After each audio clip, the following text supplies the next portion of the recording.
ушинтип бизди чыгарган репортер KG сайтына дагы Instagram баракчасына терең ыраазычылык. Жок жерден бизди ушинтип киносто звезда кылып койдуңуздар.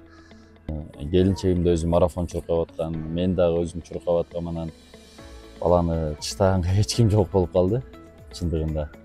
Анткени үйдөгүлөр бир аз бошобой калды. Анан баланы өзүбүз менен алып чуркаганга туура келди. Көп киши суктанып, жакшы сөздөрүн жазып, жагымдуу сөздөрүн айтып, колдоп, көрсө кылса болот экен деп, кийинкисине биз дагы чуркайбыз деп өздөрүнө шыктанган адамдар болду. Кудайга шүгүр, балам аябай жош, спокойный. Жок, ыйлаган жок. Анан орто жолдо бир аз кыркыстады. Анткени суусун бердим. Анан мындай бир моментте телефондон бир мультик коюп бердим. Керемет көчтө. 10 километрге чуркадык. Ошо бир барган тарабыбыз 2,5 болду. Анан ошо 4 жол барып келдик да.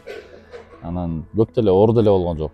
Башкаларга со стороны, может быть, чет жактан оор көрүнүшү мүмкүн, бирок бизге оор болгон жок. Анткени мен өзүм башка да жарыштарда катышып жүрөм буга чейин.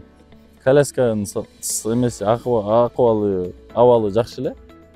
Мен ушул нерсеге көп мындай көңүл бурбап турмун да, жетеби, жетпейби деп дагы ойлонуп болуп турмун чынын айтсам. Көп эле брат шына кандай деп комментарий жазгандарды окуп атабыз. Кудайга шүгүр, эмеси абалы жакшы, состояниясы жакшы, качествосы, сапаты жакшы коляска экен. Убагында жакшы тандоо кылып турбуз. Ушундай кичинекей убагынан бери балдарды спортко көндүрсөк, жаштарды спортко үндөсөк, жакшы келечек болот деп ойлойм.